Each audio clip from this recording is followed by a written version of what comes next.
Sen bildiğin sevinçte ebedi kalmak için seni gözlerim, gel, gel Rabbim İsa.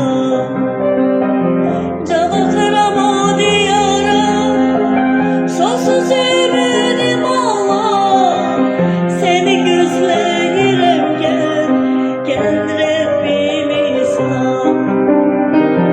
Can atıram diyara, sonsuz ümidim Allah.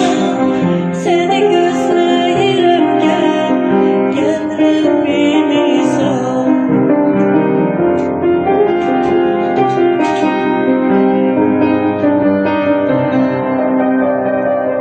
Ebedi yaşamak